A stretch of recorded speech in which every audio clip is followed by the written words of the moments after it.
welcome to Miss Cindy's Kitchen. I'm going to show you an old family favorite recipe that I haven't made in a long time. So I went ahead and prepared the vegetables ahead of time so I could quantify how many of each I was putting in it, so I could give you an accurate recipe card for the recipe. So anyway, this is some old-fashioned potato soup, and I started with 5 pounds of russet potatoes, and peel or not to peel is up to you. I just scrubbed them really well and left the skins on because I think they taste well with the skins on. This has a little bit more vitamins. Personal preference, you do what you'd like to do. So 5 pounds of potatoes cut into about 1-inch pieces or thereabouts. So we're going to put these into a large stock pot.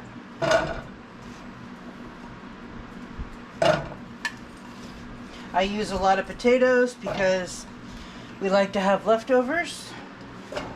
And with 5 people, you need more food. So, alright.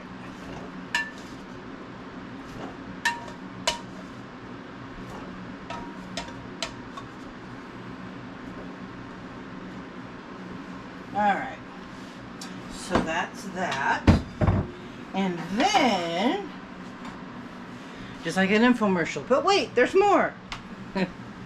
Anyway, we have 4 large stalks of celery cut into about 1/2 inch pieces, and about 1 pound of carrots cut into little circles. We had a bunch of little snack packs of carrots. So now that we have the celery and carrots, we're going to dump those in with the potatoes. And now we're going to add water. I already have 1 pitcher of water ready to pour in. I use pitchers to transfer water. It's just easier sometimes, especially when you have pets to water. Whoops. And it helps water the stove too. Look at that skill. I'm going to get a little bit more. This is 2 quarts.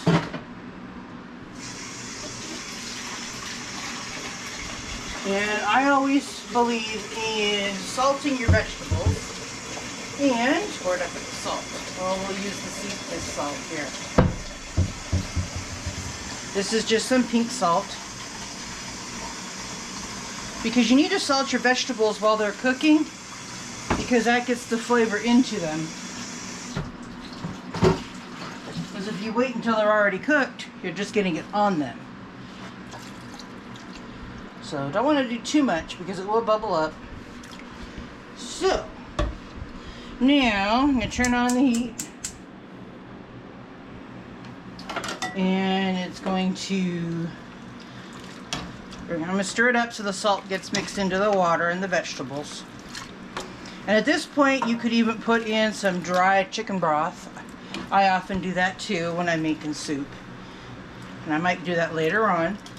So anyway, while this is coming to a boil, make sure you like and subscribe, and the open cabinet, just our trademark.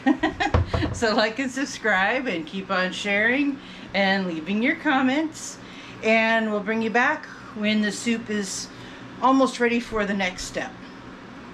We're back, and the vegetables took about a full 30 minutes to cook, which is why we took a break for you guys while we cooked the vegetables, because that's kind of a long time to wait.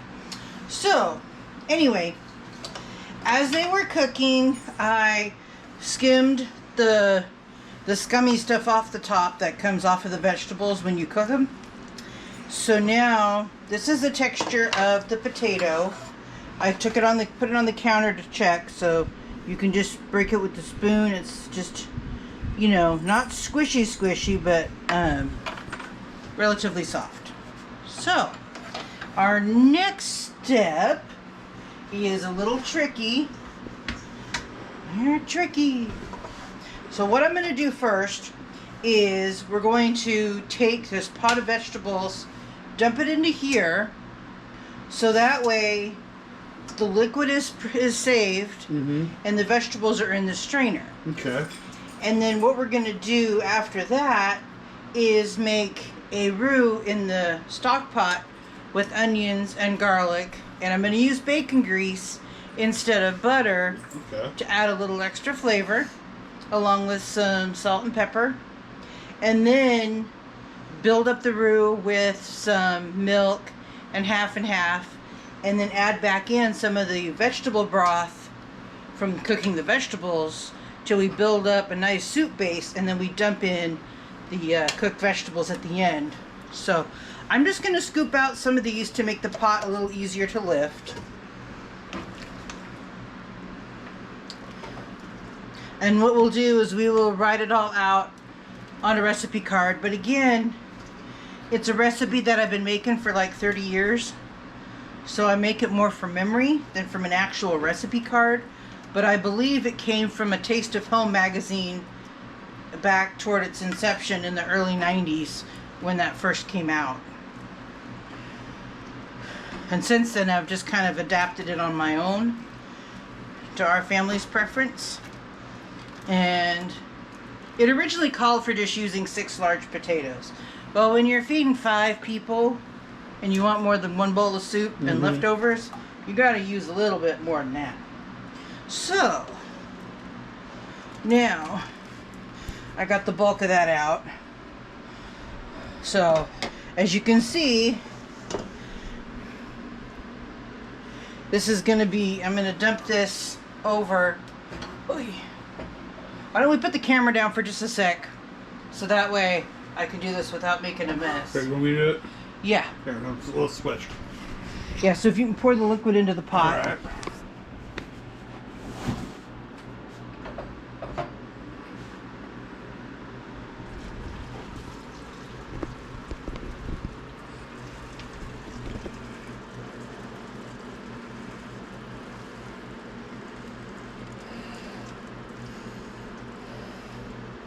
Should work because the stock pot and the mixing bowl are similar volumes. Alright. That's good. I can scrape those up. Alright. Alright, let's switch back. Okay. I had to incorporate some mussels into this. So. Anyway, I'm going to get the rest of the carrots and celery out. Alright. And you know, these tools I got from Tupperware a couple years ago, they're actually, I was basically doing it because a friend was having a Tupperware party, but they have been the best set of tools, especially the strainer one. It's great for soups. And when you're making macaroni with little tiny pastas. So, anyway, so let me get some garlic and some bacon fat in there. Alright, so what we're gonna do now is, just like Bubba J used to say, alright, some bacon grease. It called for like a 1/4 cup of butter, so I'm gonna use a good, well, not that much, but bacon grease. Good grief. I let it sit and get soft. But I've been keeping it in the fridge, and when I save the bacon grease, I strain it a bit so the icky bits come off. So I think that's probably about a 1/4 cup, but I'll use a little bit more just to give it some more flavor. Because with the men's breakfast, I go through a lot of bacon. Some, I don't have the patience to preserve the bacon grease, but most of the time I try to save it. And here is 1 whole onion chopped up.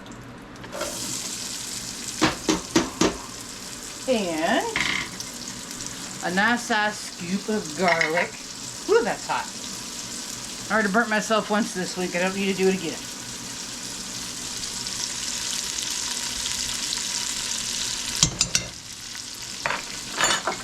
That smells so good, doesn't it? Yes, it does. The onion and garlic.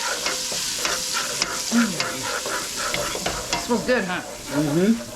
Alright, so now I'm going to add approximately a quarter cup of flour. I just put it in here to make it easier to add. And that's going to be making a roux, which basically, once you cook the flour in the grease, it will make a paste. And then you can add in your salt and pepper. And we're making a whole big pot of soup. So we can use a fair bit of salt and pepper, because this does need a lot of seasoning. So as you can see, it's getting to be a paste. How's that look? I think that's enough flour. Now I'll put a tiny bit more in just for good measure. Alright. Stir that in. And I have some half and half that needs to be used up. So I figured it would enrich the soup a little bit. So now you just, that would have been a disaster. I almost knocked the stuff on the floor. Okay. So you just stir and let it thicken. And then just keep adding more and letting it thicken. This is how you build up the creamy, milky liquid for the soup. And you just want to make sure you cook the flour enough to get the raw flour taste off. And Sundays is kind of our family reset day, so I kind of clean out the fridge. What needs to be used up. I don't know what Dahlia sees. So you know how dogs go and look at something intently, like, what is that? And you can't see what they're seeing? She does that sometimes. Makes you wonder. So the sauce is coming together. So what I'll do is we'll pause here and I will keep building this soup up, and then I will bring you back when it's time to move on to the next step. Alright, and now I have built up the soup broth by using about 2 cups of half and half, maybe a little bit less, and about a couple cups, maybe a little more, of 2% milk. Okay. And then I added back about half of the cooking liquid for the vegetables. And then I've just been stirring it and letting it come to a boil. And then I also added in some garlic and herb seasoning because it's one of our favorites. And actually Aldi's has a really good brand, well, their own house brand of this that's very good too.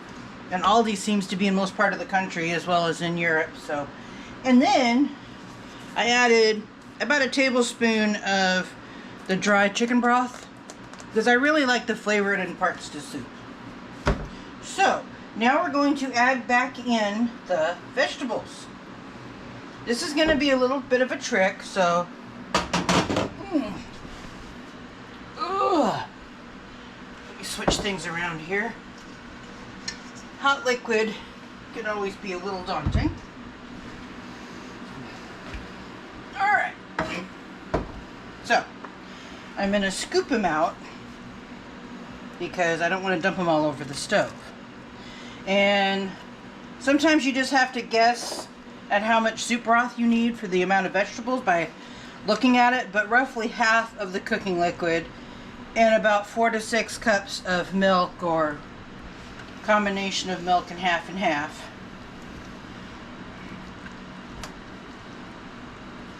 Alright. You don't need to add a lot of seasonings, it's personal preference. I prefer to add some dry chicken broth to most of my soups. Even chili, it adds a lot of flavor. So,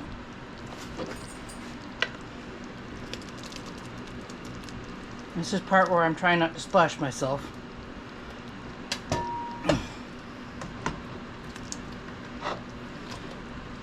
The less far the vegetables have to fall, the less splash zone. So it's kind of like when I'm adding ravioli to the boiling water. So now it's pretty much just seeing how the consistency is, if it needs more liquid, you know, which I think it does need just a little bit more. So I can just add it in ladle by ladle of the liquid. And as the broth from the cooking liquid settles, the starchy bit is on the bottom, and that's what's going to give you the thicker broth. So just kind of stir it up from the bottom. So this is our family favorite potato soup. And you can add whatever toppings you want to go with it. Be it fresh chopped onion, bacon bits, cheese, and we tend to favor having some hot sauce to go with it. Our family's partial to Frank's hot sauce. Mm-hmm. And then sometimes we make cornbread to go with it. So, well, let me go ahead and dish this up, and then we can have Logan come in for a taste test. Yay! I'll just chime in and just say that this is really good to have on like one of those cold winter days when it's like, Yeah. I mean, just. Alright, let me get a soup. And I always have at least 2 bowls of this because it is so good. Yeah. Ugh. And it's easy to chew, easy to eat. Yep. As you say on your Travel by Nature videos, our Yep. sister channel. I do have one question, just one question. What? If I wanted to add like meat to this, could I add meat or is it? You can add whatever you want to it. Okay. This is the core recipe, and it's my own addition to add in the garlic and the garlic and herb seasoning because we love garlic. Mm-hmm. Garlic salt, and then the chicken broth. But you can add bacon, you can add ham, you can add cheese, whatever specializations or just whatever your Okay. family prefers. This is the core recipe, and then you can adjust it to taste. This is about the consistency. I like it. And because potatoes are so starchy, it will get thick sitting. So it may look thin now, but the broth may turn to like runny mashed potato consistency after it sits for a bit. So, Logan, you want to come in here for a taste test? Just so you don't burn your mouth. Don't have to ask him twice, let's say that. Yeah. And this is one of my favorite thrift store finds, these soup mugs, because we like soup. And they're great for chili and oatmeal. And this is extremely, extremely hot, so you'll have to very carefully hold Should it. we let it sit for a couple minutes, or? Mm. Let me see. If I burn my mouth, it's your Just fault. blow on it really quick. Just don't blow too hard because you got a cold and I don't want to catch it. So.